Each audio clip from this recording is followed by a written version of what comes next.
What's going on, guys? Welcome back to a brand new video. In today's video, I'm going to be going over the KPIs, or the key performance indicators, that you guys should be looking for your 2021 Facebook ad product test. Now, I made a video on this topic back in 2020, in the very beginning of 2020, and times have changed. Facebook ads have gotten a little bit more costly. The testing strategies that I personally use have changed, and the expectations in the initial testing stage has differed from what it looked like last year, 2 years ago, and beyond. So I'm gonna go ahead and show you guys a live product test that I just launched a few days ago, show you the KPIs, what you should be looking for, some of the important columns that you might wanna take note of, and giving you guys a realistic expectation of what to look for when it comes to results with the product testing strategy that I uploaded about 3 weeks ago, which if you haven't seen, it is a banger. You should definitely check it out. I'll leave it as either one of the first links in the description, or I will have some button hovering on the screen over here. And lastly, if you're interested in winning a 30-minute consulting call with me for 100% free, all you need to do is like this video,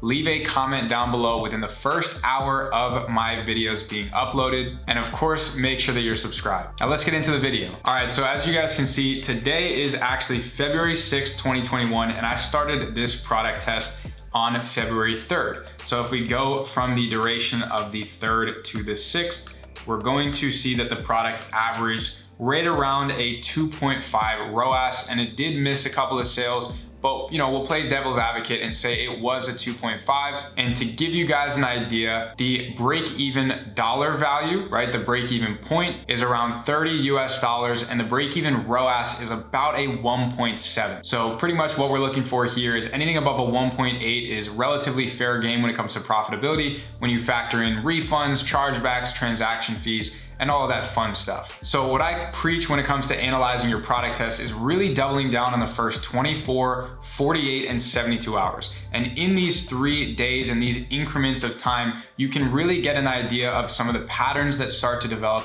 and you can make predictions on how the product is likely to perform over a much longer period of time. So on day one, a lot of people ask me, Kyle, are you looking for profitability right off of the bat for a true winner to show its colors and to reveal itself as something that's gonna be worth running long-term? And my short answer is no, right? But I wanna look for some signs that it has the potential to be profitable and to be sustainable and run long-term. So some of those signs might be a couple of sales, a good cost per add to cart, good metrics when it comes to CPCs, CTRs, and CPMs, and things of that nature. So my customers showing patterns that they're likely to go ahead and purchase, maybe if I let the ad set run for a longer period of time, or just showing that there's overall market demand for the product. So let's get into our 24-hour KPI. So generally speaking, some of these will have to be adjusted depending on the break-even point of your product, how high ticket it is, your average order value, whether you're sending people to a collections page or an individual products page.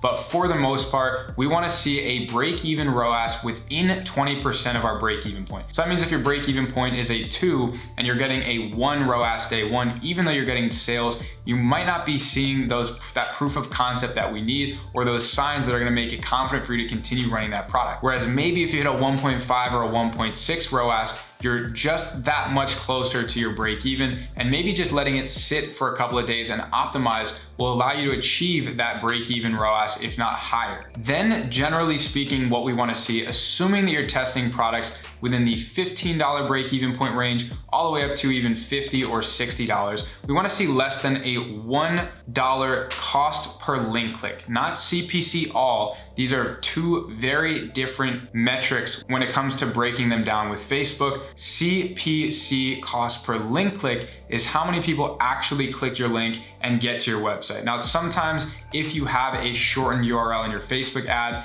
and people click on that often, then this number will be a little bit skewed, but it's very important to know this because your CPC all metric and your click-through rate all metric is going to show a better looking value. So for example, your CPC all might be 50 cents, but your cost per link click might be $1. And we always want to play devil's advocate, and we want to go with the higher number because then it makes the validation process of the product that much stronger. Same thing when it comes to click-through rate all versus link click-through rate. right? You might have a link click-through rate of a 1.5, but a click-through rate all of a 2.5 or a 3. And it might look a lot better on paper, but when it comes to breaking down the product, you might just have people that are engaging with the ad and not actually showing interest in getting to your website and buying the product. So again, we want to look for a CPC, generally speaking, less than $1. The lower that it is, the better. And we want to see a click-through rate above a 1, right? And this is a link click-through rate. This means that 1 out of every 100 people that see your ad are actually going to click on it, interact with it, and have a chance of possibly buying. And now our CPMs is a metric that we don't have full control over. It is dependent on a lot of things,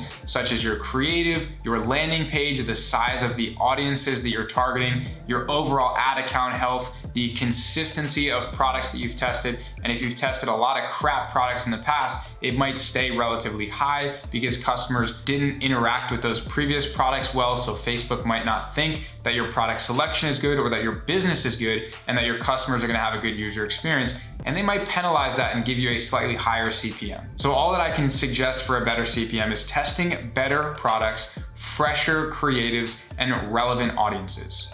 And our last key performance indicator that we always want to keep our eye on is our cost per add to cart. Now, not a lot of people look at this metric. I am a huge fan of it because it is one of those patterns that are going to give us an idea of whether or not that ad set is going to end up performing well or this product is going to be something worth running. Generally speaking, you're going to see around a 4-to-1 add to cart to purchase ratio, or better, such as a 3-to-1 add to cart to purchase ratio. And with that pattern that you identify in the average good successful product test, you're going to want about a third or a quarter of your break-even point to be your cost per add to cart. So in this instance, since my break-even point is a 30, I'm gonna be looking for anywhere between an $8 and a $10 cost per add to cart or less. And since we are hitting that, and since we're hitting below a $1 CPC and just on the money that 1% click-through rate, generally speaking, we're in pretty good shape with this product. Just wanted to interrupt and announce the winner of the 30-minute consulting call giveaway. So if you see your name somewhere over here on the screen, make sure that you reach out to me on Telegram in our awesome ecom tied Telegram group chat. That's gonna be one of the first links down below in the description, or in our ecom tied Facebook group. And now when we look at our break-even ROAS, I'm not gonna do the math, but just use common sense. It looks like it's within 20 to 30% of my break-even point.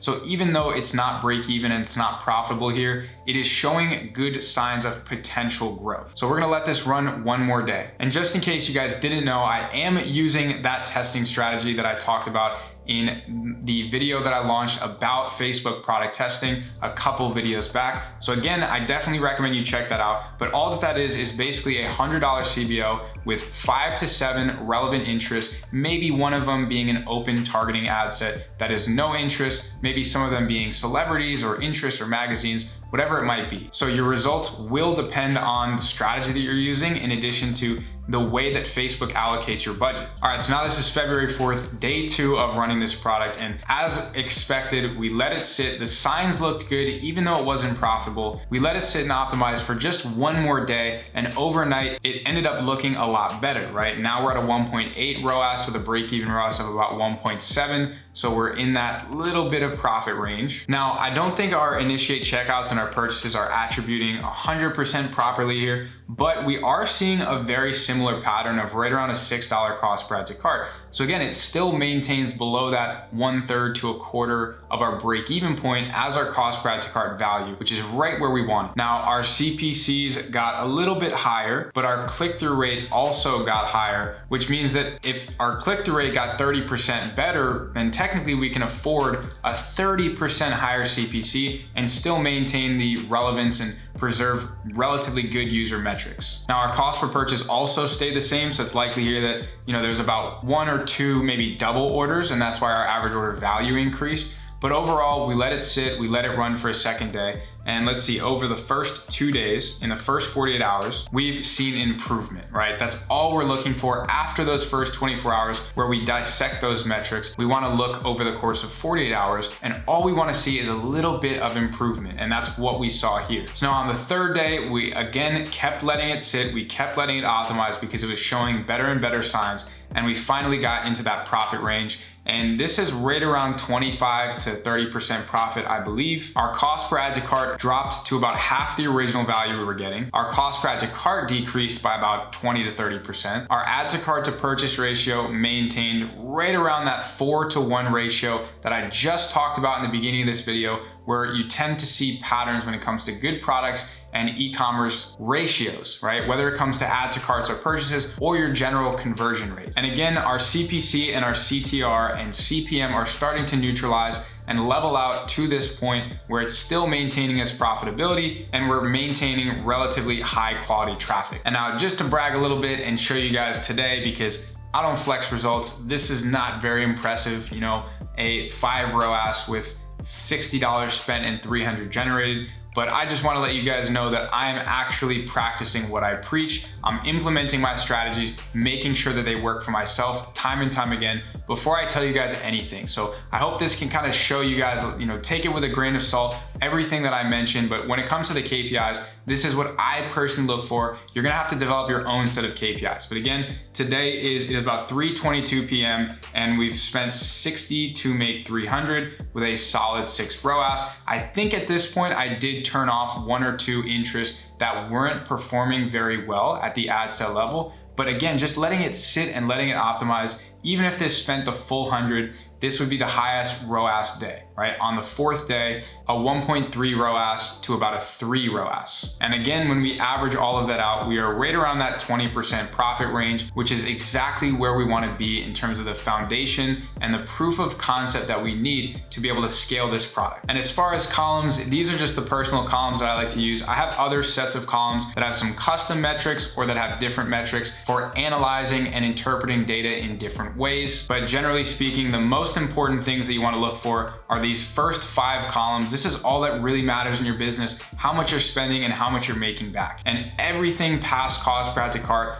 are just to develop patterns to make decision-making easier when it comes to cutting and scaling your campaigns or cutting and scaling your ad sets. So that's pretty much it for today's video. I hope you got a ton of value out of this one. I was really excited to bring this forward to the public because it's something I get asked all the time, and I do have an old KPI video, but again, things are always changing, costs are rising, strategies are changing when it comes to Facebook ads, so I needed to deliver an updated KPI video for you guys. Let me know your thoughts, let me know some of the patterns that you see when it comes to your ads, what columns, what metrics you like to look for, and what convinces you to run a product. I like to be tight on those 24-hour KPIs just so I can make decisions fast on whether I want to cut the product literally tomorrow if I launch it today, or if I want to scale the product as early as tomorrow. All right, I think we've covered everything in this video that I could have possibly talked about when it comes to KPIs. If you guys have any more questions, feel free to reach out to me. I will always be helping you guys for free. I don't charge a dime for this stuff, and I hope you can implement it and it'll help you make millions of dollars in your near future. And other than that, I look forward to seeing you guys in the next video. Peace.